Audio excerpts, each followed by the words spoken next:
Hey guys, today I'm going to take you through a follow along mobility routine. I'm also going to show you the 4 targets that I believe we should be moving towards within our training and our race ready clients are moving towards within their training. They're pretty easy to achieve. There's no reason why you can't with a little bit of consistency. So that's the thing with mobility, flexibility training. It's like any other training. It takes commitment and consistency to see results. So I'm going to run you through a very simple routine that's pretty time effective that you can put into your daily routine to actually start moving towards these targets. Before we get into that, there's a couple of things that I just want to touch on when it comes to mobility and flexibility training. So it's important to be aware when we're improving our mobility that it's not just about passive stretching or static stretching, flexibility, whatever you want to call it. When we are tight in a particular area, that tightness quite often is the nervous system's response, the brain's response to weakness. So as an example, if you've got really weak glutes, the opposing muscle group, your hip flexors, are potentially going to tighten up because the nervous system senses there's weakness in that range of motion, so it doesn't want to go into that range of motion. The nervous system's trying to protect our body at all costs. So if it senses weakness in any range of motion, it's going to prevent us entering that range. So if we're weak, if we're not training full ranges of motion, then we're going to get tighter and tighter. That's why it's super important that our training involves full ranges of motion and it involves loading those ranges of motion with strength exercises. So what I'm going to run you through here is more of a passive sort of flexibility routine. However, it's important that once you start progressing, that you start training these ranges of motion under load to make them stronger, or else you won't truly get the gains that you could be getting because the body will stay tight essentially. The body's not going to feel safe in those ranges if it's not strong in those ranges of motion. So these 4 ranges that I'm going to show you, or 4 mobility standards that I'm going to show you, the further you are away from them, the more time you're going to have to spend on static stretching or passive stretching. Once you start moving towards those targets, those standards, then the closer you get to them, the less amount of static stretching you're going to have to do, providing that your strength training is using those full ranges of motion. So the first one we're going to go through is a Jefferson curl. This is actually a proper mobility exercise because we're using load and we're moving. It's not a passive stretch. So the standard we like to see for this one is to test the range of motion is a palms to floor pike. So the knees are locked out. Ideally we can get to the palms to the floor. Again, that's not something I see that many of my clients can do when they first come to us. However, following the program and being consistent with something like Jefferson curl, they move towards it reasonably quickly. So in the beginning, if you're up here somewhere, you're probably not going to have to use a step. So if you can't touch your toes or you can't get anywhere near the floor, you're not going to need a step. If you can already get down here and touch the floor, you might need to use a step. I'll show you that in the last couple of reps, but what we're going to do is grab a small weight. I like most people to start at 5 kilos is a good safe weight to use in the beginning. If you're a little bit uncertain, you can even just do these at body weight in the beginning and just use the weight of your upper body as the load. So what we're going to do is, it's called a Jefferson curl for the reason that we're curling our spine up. So we're going to drop our chin onto our chest and we're going to curl 1 vertebrae at a time from the top to the bottom, and we're just going to go down to wherever our end range is. The key down here is the knees stay locked. So if the knees bend, we're going to lose the tension in the hamstrings, which we don't want. We're trying to stretch them out. So we're keeping the knees locked till we feel that stretch in the hammies. Then when we come up, we're uncurling from the bottom back up to the top. So that's 1 rep. We're going to go for 5 reps. So it's just controlled on the way down. We're going to get to your end range at the bottom here. What we want to do at the bottom is take a little breath out, and when we come back up, we want to breathe in to our belly, and as we're standing up to finish the movement, we want to be using our glutes. It's not going to overload our lower back. So that's 2. So I'm going to go for 3. Again, you might feel every rep, you might get a little bit further at the bottom. We just want to feel comfortable enough that we're actually letting the weight pull us into the bottom of the stretch. This will be 4, nice and controlled. We want to let that weight pull us into the bottom.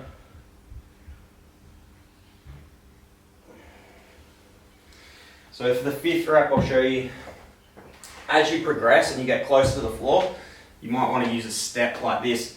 If you're using a kettlebell, the step will be even higher. You can hold a kettlebell on the bottom, but this is how I do them now. This is 20 kilos, which is 25% of my body weight. Same thing. I'm curling down. I'm letting that weight pull me into the bottom of the stretch. So I feel confident enough that I can let that 20 kilos pull me down and really stretch my hamstrings out. And then uncurl back up to the top. So again, the key with that one is starting really light. Like any sort of strength exercise, you're going to start really light and only progress when you feel confident enough to add load to the range of motion. So again, most of my clients start at 5 kilos. They might use 5 kilos for 2 weeks. After 2 weeks, they might go up to 8 kilos or use 8 kilos for 2 weeks. After that, then they might go to 10 and so on.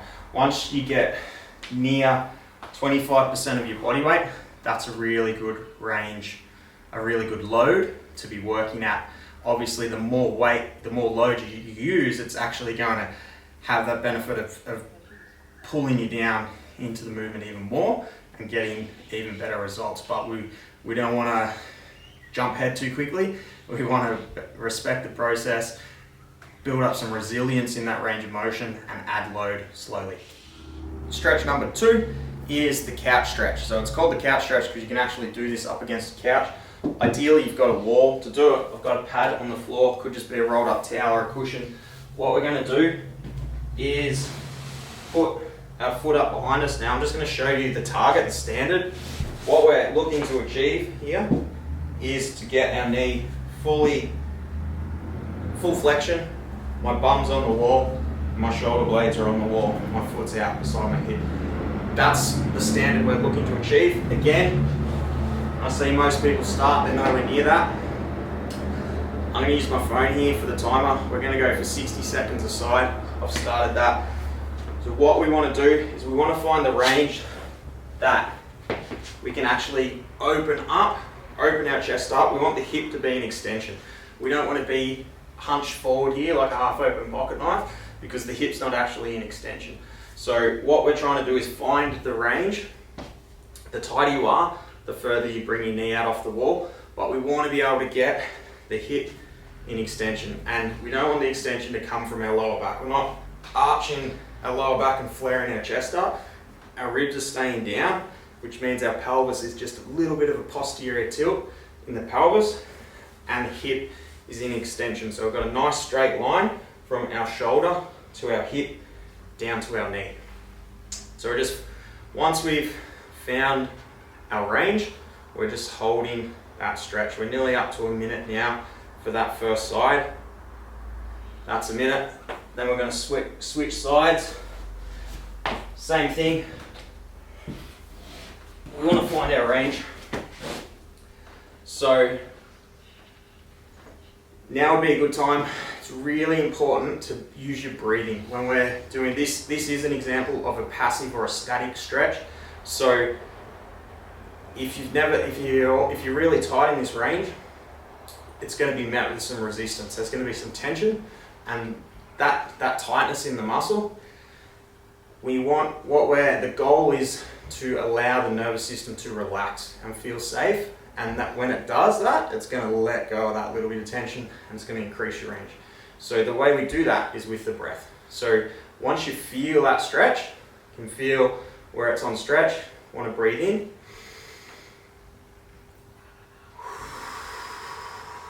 Long breath out. This is a little bit of a yoga thing.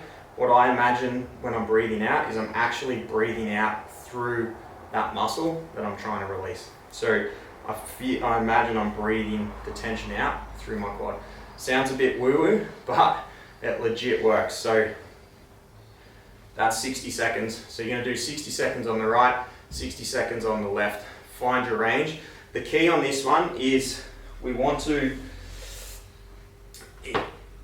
when you're improving your range in a static stretch like this, you are going to have to push those limits a little bit. It's not just finding it's like, okay, it's tight there, I'm just going to hang out here. We're finding that range and then we're pushing into that range, and as we push into the stretch, we breathe out. Every time we breathe out, we should feel the muscles soften a little bit and we can move into that end range a little bit further each breath and each round of doing the movement. The next one here is called a 90-90 stretch. So what we're just doing on the wall there is the couch stretch. We're hitting the front of the hip, quads, the hip flexors. The 90-90 stretch hits the back of the hip. Again, very common area that gets tight when we're riding, when we're traveling. So the 90-90 stretch, I'm going to be down on the floor. Got this little pad. So it's called the 90-90 stretch because we're going to have our front leg at 90 and our back leg is at 90 degrees. So the front leg is the leg we're stretching in this instance. So if you're super tight in your glutes and your hips, you might find that you're like over here like this. You can't even get up straight on the floor.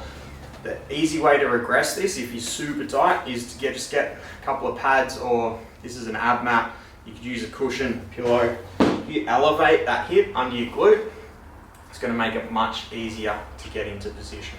So again, wherever you're at with that, I'm going to spin around to the side just to show you. We're going to go for 60 seconds. So front legs at 90, back legs at 90.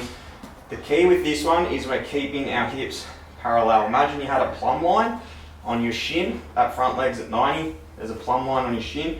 You want your pelvis to be parallel with that plumb line. Our hips aren't open. We're trying to push that hip forward. Lower back's nice and flat, and then we're hinging. We're hinging forward at the hip. You should feel that in the glute and around the outside of the hip on that front leg.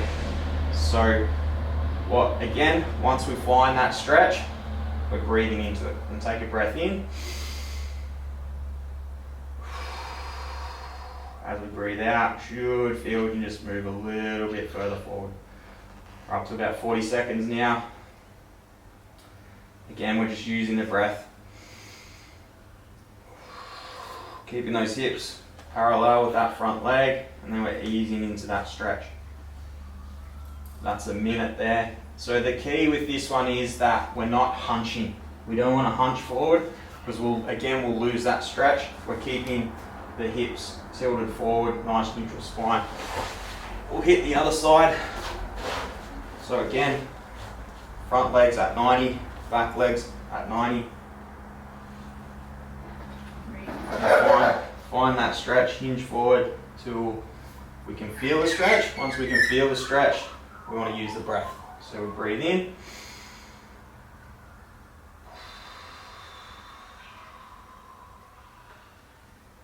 Every time we exhale, we should feel we can just move into that range just a little bit further.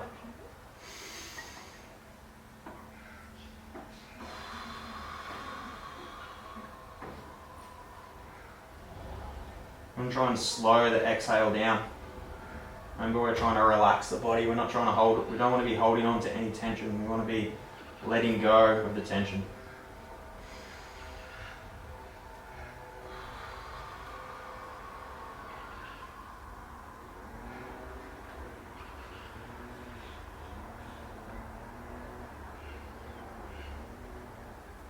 That's 60 seconds there. So the standard we're looking for on this one, the 90-90 is like the gateway or the entry level exercise to the pigeon stretch. So pigeon stretch is where you're fully on the floor like this with your back leg behind you in extension. What we want to be able to see is we can get, like I can touch my shoulder to my knee, my other shoulder to my heel with my front leg. My leg's at 90 degrees. So I can achieve that range. Again, if you're super tight, you're probably not even going to be able to get into a position to actually move forward with the pigeon itself. So what we find is most people are spending a lot of time doing some volume on the 90-90. Once you get some progression in the 90-90, then you can start performing the 90-90 as the full pigeon stretch and really opening up the glutes and that external rotation of the hips. So last of all is for the upper body, the shoulders, and it's very, very simple. Again, it's just a passive stretch of sorts, and it's simply a passive hang. So you're gonna need a bar or something, even a veranda outside, tree in your backyard, potentially anything you can hang off. Even Moto tie downs hooked around a pergola or something, anything like that will work. It seems it's easily overlooked in a program, but it's a super simple exercise, and obviously it's super simple. You're just hanging there, you're not actually doing anything, but the benefits are huge. The bang for buck from it is massive for opening up the lats. Again, we spend so much time like this, riding a dirt bike, hunched over a cycle, on a laptop, driving a car. We get really rounded. We want to open that up. So the hang is a very, very simple way to do that. It's going to stretch the tris, the lats. Can help improve rotator cuff strength as well in the shoulders. So it also deloads our spine. Riding a dirt bike, everything's compressive. So the passive hang helps deload the spine, as does the Jefferson curl as well.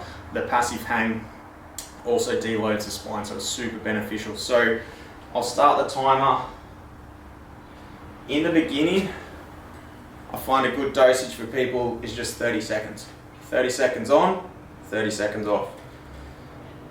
So if you've got perhaps some shoulder issues or it's too aggressive for you, you can just put your feet on the floor. Like I've got my toes on the floor there, so you just take a percentage of your body weight out if you feel like it's too uncomfortable. If it's actually painful, in that range, I'd say go and see a therapist or a physio. That's 30 seconds there. So people that ride Moto, the target for that is 2 minutes minimum. You should be able to hang for 2 minutes, bare minimum. I find most people at the beginning, it's not their grip that lets go. They're so tight in their tris and their lats that's actually uncomfortable. Like it's almost painful for them to stretch their lats out like that. So that's what lets them down before their grip strength. If your grip strength is letting you down before 2 minutes, then we need to work on that grip strength. You should really, if you're able to hold onto a dirt bike that's got 50 horsepower or more around track, then you should easily be able to hold your body weight for 2 minutes off a bar. But like I said, again, like everything, we want to build up to that. So 30 seconds on, 30 seconds off is a good prescription at the beginning. So the hang, all of those exercises, the Jefferson curl will stay at 5 reps. What you will do is add load to that one to progress it. Your couch stretch, your 90-90 or pigeon stretch, and the passive hang, we want to go longer. Ideally, what we want to get up to is 3 minutes of total volume. You can break that down into 3 rounds of 1 minute, or you can just hold it for 3 minutes each side, if that works for you and your schedule. At the beginning, normally shorter doses, so what we did, 60 seconds, and do that for a couple of rounds. If you do 2 rounds of what we just did, and try and do that as frequently as you possibly can with flexibility, mobility. The key is frequency. If you just do it once a week, or even if you go to a yoga class once a week, think about that. It's only, say at best, it's 1 hour of your time, and you're spending 167 hours away from that in a poor position, potentially, which most people are. Like I said, we spend a shitload of time like this So if you're spending 167 hours in poor positions and 1 hour of that is in a good position, you don't need me to tell you that the progression there is going to be long and slow. However, if you spend 5 to 10 minutes one day, every single day, that ratio becomes a lot less. So we're breaking it up. We're breaking up the monotony of the poor position. So we want to do it as frequently as we can, and that's going to depend on your schedule. If you've got a 10-minute window in your day every single day, you will get benefits from doing it every single day. You will get a far quicker progression than the person that does it once a week for an hour. I promise you that. I've seen that within myself. I've seen it with many of my clients. So frequency is the key. It's finding a window of time, whether that's every 2 days, every 3 days, whatever you can do. But I would urge you, if you can, do it every day. Even if it's just one round of what we just did, you will see results, I promise you that. So like I said, I can hit all those positions now, so I don't do them every day. I don't need to. When I started on my mobility journey 6 years ago, I hit them every day for probably a year to get my progression to where it is now. Now my strength training utilizes all those ranges of motion. So I really only do those, apart from the Jefferson curls, like I do the Jefferson curls in all my strength training, but those sort of passive type stretches, I only do them now when probably once a week. It's either after a big day riding on the bike, either on my mountain bike or on the dirt bike, or when I travel. Like if you sit in a van for 8 hours, you're going to be tight when you get out the other end. So that little routine that we just went through then, really good to hit after traveling to ensure that we're at least just maintaining the range of motion that we've got. So I hope that helps for you guys. I had a few requests to do a follow along mobility. Like I say, that's super entry level, but that's where I find most of my clients are at when they start, because they're so tight in the hips and the hamstrings and the shoulders that doing those 4 exercises yields great results for them. And like I said, that's the very tip of the iceberg. Once we start getting into stretching those ranges of motion, we need to be strengthening those ranges of motion too, so don't forget about that. But if you've got any requests for any of these episodes, topics you'd like covered for the YouTube, I'm going to put a bit more energy into the YouTube stuff for this longer form content, so send us a DM on Instagram with any topics you'd like covered. Otherwise, see you all in the next one.